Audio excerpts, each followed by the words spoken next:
Discuss one of the most important topic for UPSC Prelims 2024, Jainism. Jainism is one of the recurring topic for the Prelims 2024, so we will discuss it comprehensively. Now, what is Jainism? Jainism is an ancient religion that originated in India, and it shares many similarities with Hinduism as well as Buddhism, and that's why it is also called as part of Sanatan civilization as well. One of the foremost teachings of Jain Tirthankars were right knowledge, right faith, right conduct. KFC ऐसे acronym से याद रखना है. Right knowledge, right faith, right conduct. This is one of the most important tenet of the Jainism. और Jainism में the monks who got enlightened were called as Tirthankars. तीर्थांकर इन्हें कहा जाता है. So this is important thing. Who are considered to be enlightened, जिनको जो enlightened truth है, that they are not they are now knowing. और enlightenment क्या होता है? तो जो जन्म मरण का, लाइफ बर्थ का द साइकिल जो है वो चलता रहता है. And when you know the actual truth you get liberated from this birth and rebirth cycle. This is called as enlightenment, moksha जिसको हिंदुइज्म में बोला जाता है. इनके कुछ sum of the most important doctrines हैं जो आपको समझने हैं. पहला ही ahimsa. Ahimsa is one of the basic Tenet of Jainism. अगर आप अहिंसा की बात कर रहे हैं तो this is the only reason कि जैन धर्म के मानने वाले लोग एग्रीकल्चर नहीं करते हैं. Because what they believe is if they will do agriculture, उसमें क्या होगा कि बहुत सारे बैक्टीरिया जो हैं उनकी डेथ हो जाएगी, तो ये हिंसा हो जाएगा. इस वजह से दे डोंट प्रैक्टिस एग्रीकल्चर. अहिंसा इज़ दी फर्स्ट वो है ना, किसी भी इंसेक्ट, किसी भी living being, plants, negative Karma, ये सारी चीज़ें हमें नहीं करनी है. दूसरा जो सबसे इम्पोर्टेंट प्लेनेट है वो कर्मा. ये कर्मा थ्योरी में बिलीव करते हैं.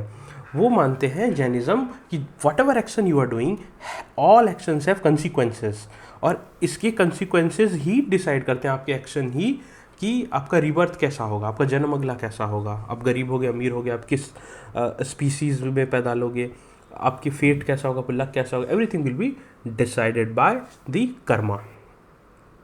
द एक्यूमुलेशन ऑफ कर्मा को रिड्यूस भी किया जाता है. जो बोलते हैं कि अगर आप कंपैशन दिखाओगे दूसरों के प्रति, है ना, मेडिटेशन करोगे and you will practise self discipline, then जो कर्मा एक्यूमुलेटेड होकर जो उसका इफेक्ट है वो कम हो सकता है. ये मानते थे कि रियलिटी कोई एक नहीं होती है. रियलिटी को देखने का जो नज़रिया है इट कैन बी मल्टीपल. ठीक है.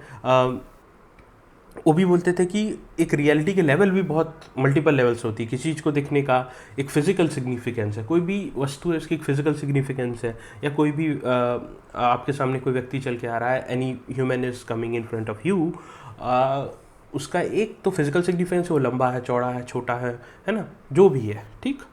फिर एक उसकी मेंटल होगी. मेंटल मतलब whatever his intelligence capabilities, या मेंटली वो किस फील्ड में इंक्लाइंड है. He must be knowing finances, he must be knowing art and craft, और he would be knowing anything else. So it's his mental capability. And फिर तीसरा होता है स्पिरिचुअल रियल्म. स्पिरिचुअल मतलब कि उनका जो मेटाफिजिकल नॉलेज होती है, या फिर रिलीजियस फिलोसॉफिकल नॉलेज होती है, या फिर देखा होगा आपने कि बहुत सारे इनलाइटेंड मॉन्क्स होते हैं, तो वो स्पिरिचुअल रियल्म में कैसे हैं. ये तीनों चीज़, तो रियलिटी एक नहीं होती, रियलिटी के बहुत सारे लेवल होते हैं. इसी फिलॉसफी को हम लोग क्या बोलते हैं, शादवाद, है ना. शादवाद का क्या मतलब होता है कि किसी चीज़ को आप एग्जामिन करो तो आप सिर्फ प्रोबेबिलिटी बता सकते हो कि ये हो सकता है, ऐसा नहीं है कि यही होगा, यही होगा, यही परम सत्य है. This is the only truth is not seen as correct in Jainism.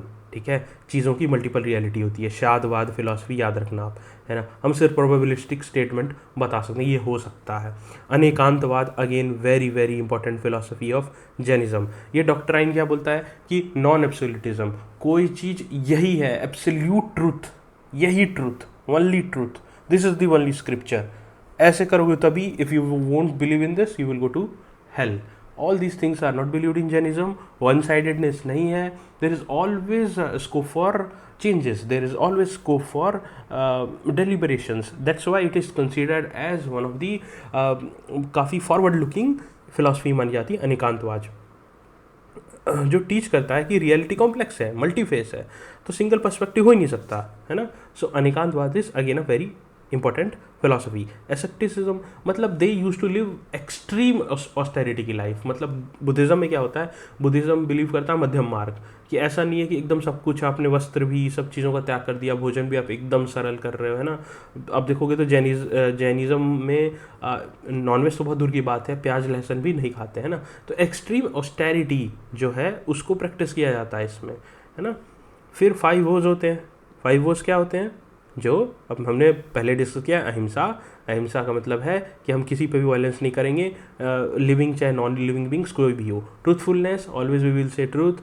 Third is हम कोई चोरी नहीं करेंगे, किसी का सामान नहीं चुराएंगे, नॉन स्टीलिंग रहेगा, है ना। और पोजिशन नहीं, है ना, पोजिशन नहीं, अपरिग्रह, कि कोई वस्तु मेरी नहीं है, ये भगवान ने मुझे दी है and I am just a custodian of it, trustee am, है ना। This car is not mine, this house is not mine, we should not have this possessiveness, है ना, कि आई दिस बिलोंग टू मी।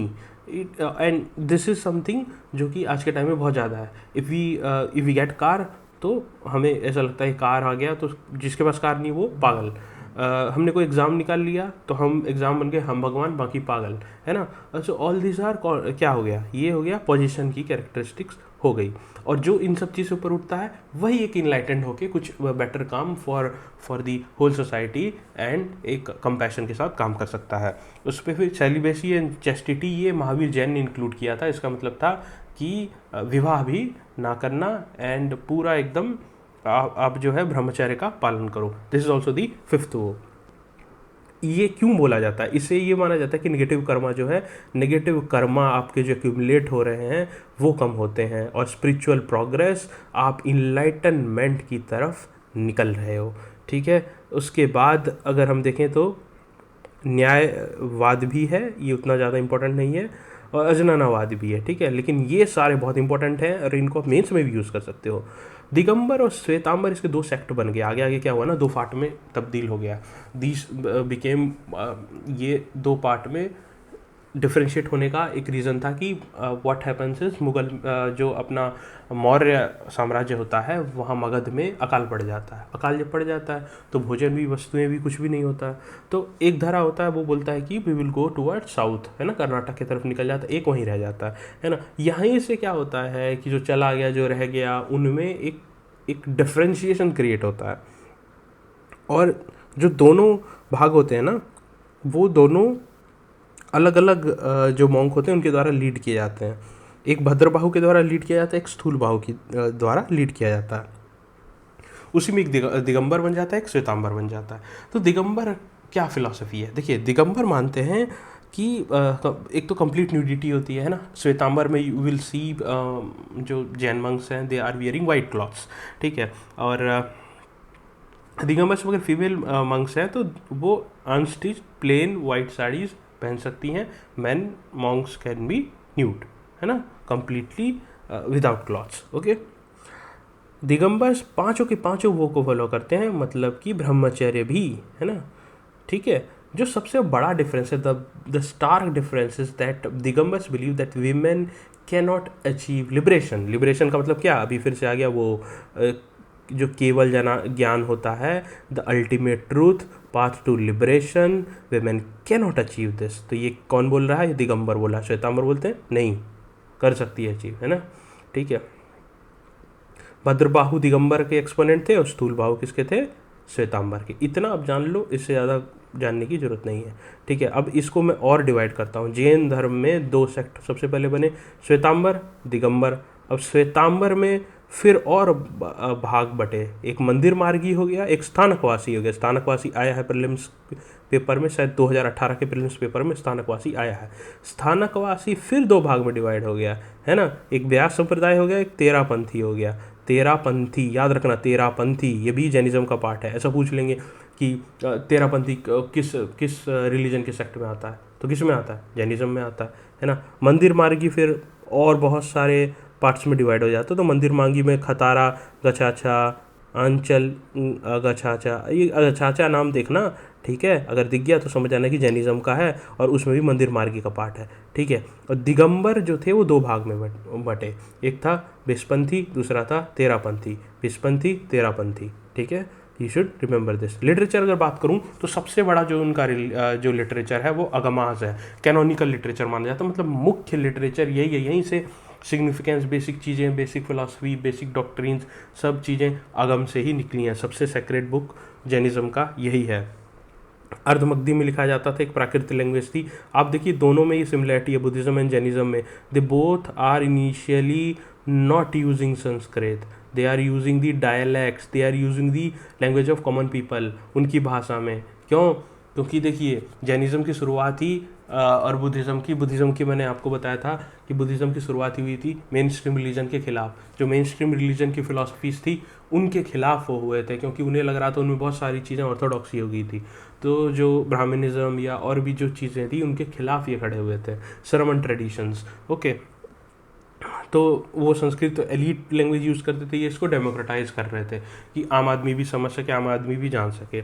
फिर नॉन अगम literature भी है। तो non अगम क्या होता है? देखिए पहले तो एक इसकी एक कमेंट्री होगी, कमेंट्री जो कि आम लोग भी और अच्छे से समझ पाएँ, एक्सप्लेनेशन होगा उसमें, है ना, और बहुत सारे इंडिपेंडेंट वर्क भी हैं। फिर बाद में तो बहुत सारे लैंग्वेजेस यूज़ हुए हैं, प्राकृत भी, संस्कृत भी, अपभ्रंशा भी, ओल्ड मराठी भी, राजस्थानी, गुजराती, कन्नड़, तमिल, जर्मन, इंग्लिश, सब में आगे लिखा गया। फिर इसमें एक बहुत ही इंपॉर्टेंट बुक होता है कल्पसूत्रा। इसमें क्या बायोग्राफी लिखी हुई है जैन तीर्थंकर की, जितने भी जैन तीर्थंकर हैं उनकी जीवन के बारे में लिखा हुआ है। नोटेबली किसके? पार्श्वनाथ एंड महावीर के बारे में। ठीक है, ये श्वेतांबर में ज़्यादा है पॉपुलर, और बोलते हैं ये है कि ये भद्रबाहु ने लिखी थी। किसने लिखी थी? कल्पसूत्रा भद्रबाहु ने। ठीक है, और यहीं से इसी में इसे कहानी लिखी है कि दिगंबर ट्रेडिशन कैसे आया, कि यही लोग थे जो माइग्रेट किए थे एनिसेंट साउथ कर्नाटका में, और वहाँ से फिर ये ट्रेडिशन शुरू हुआ। श्वेतांबर बिलीव करते हैं कि भद्रबाहु जो थे वो मतलब कर्नाटका नहीं, वो नेपाल की तरफ मूव किए थे। ठीक है, और both tradition consider his Niruktas and Samhitas important, मतलब कि कल्पसूत्रा को दोनों ही रिवर्ड मानते हैं, इतना आप जान लीजिए। ठीक है, फिर पैनाज हैं, मुल्ला सूत्राज हैं। तो आपको याद रखना है कि पैनाज और मुल्ला सूत्राज जो हैं ये दोनों भी क्या हैं? जैनिज़्म के इंपॉर्टेंट पार्ट हैं। क्या हैं? जैनिज़्म के इंपॉर्टेंट पार्ट हैं, इतना आप जान लो। ठीक है, ज़्यादा अगर आपको पढ़ना है तो PDF से आप देख लो, बट इतना जानना इम्पॉर्टेंट है। 2 ही इसमें काउंसिल हुए, बुद्धिज़्म जैसे नहीं कि 4 काउंसिल, उनमें भी ईयर्स का डिफरेंस है ना, काफ़ी हंड्रेड्स ऑफ ईयर्स का डिफरेंस दिखेगा। क्योंकि पहला हो जाता है 330 BC में, क्योंकि आप जानो चंद्रगुप्त मौर्य जो होते हैं वो किसके प्रोपोनेंट होते हैं? चंद्रगुप्त मौर्य किसके प्रोपोनेंट होते हैं? पहले एक बार सोचो आप। चंद्रगुप्त मौर्य होते हैं प्रोपोनेंट ऑफ जैनिज़्म। तो यहीं से क्या होता है कि जैनिज़्म को बढ़ावा या पैट्रोनेज मिलता है चंद्रगुप्त मौर्य के द्वारा।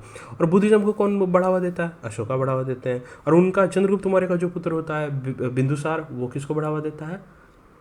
आजीविका को। ठीक है, तो ये स्थूलभद्र ने प्रिसाइड की थी। किसने की थी? स्थूलभद्र ने प्रिसाइड की थी। यहीं पे 12 अंगाज ने रिप्लेस किया था 14 पूर्वाज को। इनिशियली पूर्वाज लिखी गई थी, फिर अंगाज ने इसको रिप्लेस किया। जो सेकंड एंड लास्ट जो जैनिज्म काउंसिल होता है एट वल्लभी होता है 512 AD में, ये देवार्धी श्रमन्ना, ठीक है ना, ये इसको प्रिसाइड करते हैं। और इसमें सारे जितने भी पवित्र टेक्स्ट होते हैं उनको कंपाइल किया जाता है 12 अंगा में और 12 उपअंगा में, है ना, फाइनल वर्क्स में हो जाता है। ठीक है, तो आपको याद रखना है कि पहला होता है पाटलिपुत्र में, दूसरा होता है वल्लभी में, दोनों में करीब 850 साल का फ़र्क है। ये आपके करीब 24 तीर्थंकर हैं जिनमें इंपॉर्टेंट देखो महावीर हैं। ठीक है, इनका सिंबल लायन है। इनको जो महापरिनिर्वाणा मिला था वो कहाँ मिला था? वो मिला था पावापुरी में। ठीक है, पारसनाथ है, उनका सिंबल स्नेक है। समेत शिखर एक प्लेस है, देखिए समेत शिखर, ये शायद झारखंड में है समेत शिखर।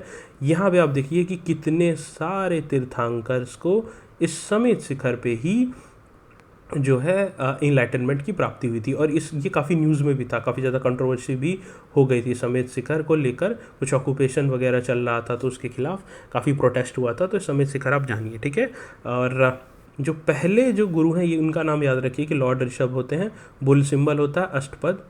ठीक है, कैलाश में इनको मिलता है महापरिनिर्वाणा। एक बार गो थ्रू हो जाना, ऊपर से एक बार आप पढ़ लेना। ठीक है, फिर बुद्धिज़्म और जैनिज़्म के बीच में डिफरेंस जानना थोड़ा सा इंपॉर्टेंट है। देखिए एक ना बुद्धिज़्म का कोर टेनेट क्या है? रिबर्थ। ठीक है, कि निर्वाणा ही सीज कर सकता है जो अनएंडिंग साइकिल है बर्थ और रिबर्थ का, वो निर्वाणा जब तक नहीं मिलेगा तब तक आपका जन्म होता रहेगा। जैनिज्म क्या बिलीव करता है कि साइकिल ऑफ बर्थ रिबर्थ जो है, आपका जो जन्म हो रहा है, बार बार जन्म हो रहा है, वो कंटिन्यू होते रहेगा जब तक आपको फ्रीडम ना अटेन हो जाए, चाहे आपने कर्म अच्छे किए हों चाहे बुरे किए हों। ठीक है, थोड़ा सा एक स्टार्क डिफरेंस है, हल्का सा एक स्टार्क नहीं स्लाइट डिफरेंस है इन दोनों में। ठीक है, एक बात तो आप मान लो कि बर्थ और रिबर्थ में दोनों ही बिलीव करते हैं, ये बहुत इंपॉर्टेंट चीज़ है। दूसरी ये है कि त्रिपिटका है जो इनकी लार्जेस्ट मतलब टेक्स्ट मानी जाती है ना, विनय अभिधम्मा है ना, सुत्त पिटका, अगमा इनकी है ना। और इनका क्या माना जाता है कि अगर आप एग्जिस्टेंस में हो बुद्धिज़्म में तो सफरिंग होगी, डिज़ायर होगा is a root cause of suffering, ये इनको माना जाता है। ठीक है, जैनिज्म का क्या है कि सारे लिविंग बींग्स का रिस्पेक्ट करो। 5 वोज होते हैं जो मैंने अभी बताया, 3 ज्वेल्स होते हैं, right knowledge, right faith, right conduct. ठीक है, बुद्धिज़्म में आइडिया ऑफ सिन है ही नहीं, पाप का जो आइडिया है वो है ही नहीं, और इसमें पाप है कि अगर आप किसी का बुरा करोगे तो वो पाप माना जाएगा। ठीक है, ये कुछ खास नहीं, ये हिस्ट्री बताई गई है इसमें। और फिर इनका स्प्रेड बताया गया। देखिए बुद्धिज़्म ना काफ़ी वर्ल्ड वाइड स्प्रेड हो गया, बुद्धिज़्म क्या हो गया, वर्ल्ड वाइड स्प्रेड हो गया। जैनिज़्म जो है ये यहीं पे थोड़ा सिमट के रह गया, तो ये आपको थोड़ा ये पता होना चाहिए। अब मैं थोड़ा सा और एक बहुत ही इम्पोर्टेंट चीज़ है जो आपको बताना चाह रहा हूँ कि गॉड में क्या बिलीव करते हैं। जैनिज़्म करते हैं, बोलते हैं हाँ जीना जो है, जीना जिनको कि ज्ञान सर्वोत्तम ज्ञान प्राप्त हुआ वो गॉड है। पहले बुद्धिज़्म में तो गॉड का कोई था ही नहीं कि गॉड है कि नहीं, बुद्धा बोलते थे ये तो क्वेश्चन ही बेकार है ना, और हमें पता भी नहीं है। बाद में धीरे धीरे तो उन्हीं को भगवान बना दिया। वर्ण व्यवस्था नो बस बोला है यहाँ पे, नो तो है ही, कंडेम भी किया है।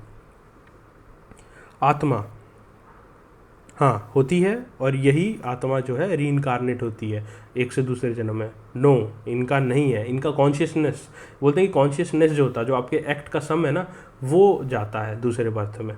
ठीक है, पाथ क्या है, बहुत ज़्यादा ऑस्टेरिटी, मतलब एकदम सब कुछ एकदम एक भी तरीके से आपको कोई इंडल्जेंस में नहीं रहना है ना। बुद्धिज़्म में क्या है, मध्यम मार्गी आपको होना। फिलॉसफी क्या है, डुअलिज्म है, जीव और अजीव। ठीक है, और इनका तो है कि ना मटेरियल सब्सटेंस होता है ना स्पिरिचुअल सब्सटेंस होता है, ये सब चीज़ में बिलीव भी नहीं करते हैं। कर्मा में बिलीव दोनों करते हैं, ये इसको फिजिकल थ्योरी मानते हैं, ये इसको साइकोलॉजिकल थ्योरी मानते हैं। कॉन्शियसनेस है ना, यहाँ क्या है, कॉन्शियसनेस है, कॉन्शियसनेस है तो साइकोलॉजी हो गई है ना। इनकी फिजिकल थ्योरी है, फिजिकल थ्योरी है ना, बर्थ रिबर्थ होगा, जैसा आप कर्म करोगे वैसा आपका बर्थ होगा अगले जन्म में। ठीक है, और प्राइस्ड मॉन्क, हाँ प्राइस्टहुड है, कुछ लोग प्राइस्ड बने कुछ लोग नहीं बने। बुद्धिज़्म में इनिशियली रिजेक्ट हुई थी चीज़ें, और ये जो है इनका ना कि कर्म को आप जो है मिनिमाइज़ कर सकते हो, कि आपने अगर ख़राब कर्म किए तो आप अगर मेडिटेशन कंपैशन ये सब चीज़ें किए तो इससे आप थोड़ा बच सकते हो, है ना। तो ये चीज़ें बुद्धिज़्म नहीं मानता है ना, जैनिज़्म में थोड़ा ये डिफरेंट है। और जैनिज़्म बिलीव नहीं करता है कि कोई एक भगवान था जिसने पूरी सृष्टि की रचना की। ये एक स्टार कॉन्ट्रास्ट किससे, हिंदुइज्म से है। ठीक है, और एग्जिस्टेंस ऑफ गॉड को इन्होंने जीना से नीचे रखा, महावीर ऊपर हैं भगवान नीचे हैं। ठीक है, जो महावीर का स्थान है वो सर्वोत्तम है, सबसे ऊपर है। ठीक है, और आपको ये ध्यान रखना है कि बुद्धिज़्म और जैनिज़्म के बीच में डिफरेंस ये काफ़ी ज़्यादा इंपॉर्टेंट है। ठीक है, इस पे क्वेश्चन बनते हैं, एक बार ये देख लेना। इनमें 3 जो हैं ये सबसे ज़्यादा इंपॉर्टेंट है। काउंसिल्स जो हुए हैं, 2 काउंसिल हुए हैं, है ना। चंद्रगुप्त मौर्य थे जो मेन प्रोपोनेंट थे, ये आपको ध्यान रखना है। ठीक है, पैनाज एंड मुल्लाज और कल्पसूत्रा। ठीक है, कल्पसूत्रा जो है किसने लिखी, भद्रबाहु ने, ये भी इंपॉर्टेंट है। और आगम जो है इनके इंपॉर्टेंट लिटरेचर हैं। इनमें डिवीज़न क्या, श्वेतांबर दिगंबर में था, श्वेतांबर में फिर मंदिर मार्गी स्थानकवासी, दिगंबर में 20पंथी और 13पंथी होता है, फिर फर्दर डिवीज़न है। ठीक है, दिगंबर और श्वेतांबर में डिफरेंस कैसे आया है, तो अकाल पड़ता है, उसमें फिर कुछ लोग माइग्रेट करते हैं साउथ की तरफ और वहाँ से डिफरेंसेस क्रिएट होते हैं। तब जो सबसे इंपॉर्टेंट डिफरेंस है कि दिगंबर में women can not achieve liberation माना जाता है, श्वेतांबर में ऐसा नहीं है। ठीक है, और ये इंपॉर्टेंट जो इनके हैं, इनमें सबसे इंपॉर्टेंट जो दो हैं जो आपको याद रखने, शादवाद और अनेकांतवाद। एक क्या है कि प्रोबेबिलिटी आप बोल सकते हो, दूसरा ये है कि रियलिटी एक नहीं होती, फिक्स्ड नहीं होती है ना, reality can have many layers and reality can have many forms. Okay, तो ये आपको याद रखना है। तो ये लेक्चर खत्म होता है and this lecture is extremely important. I hope this will help you. Thank you very much, take care, best wishes.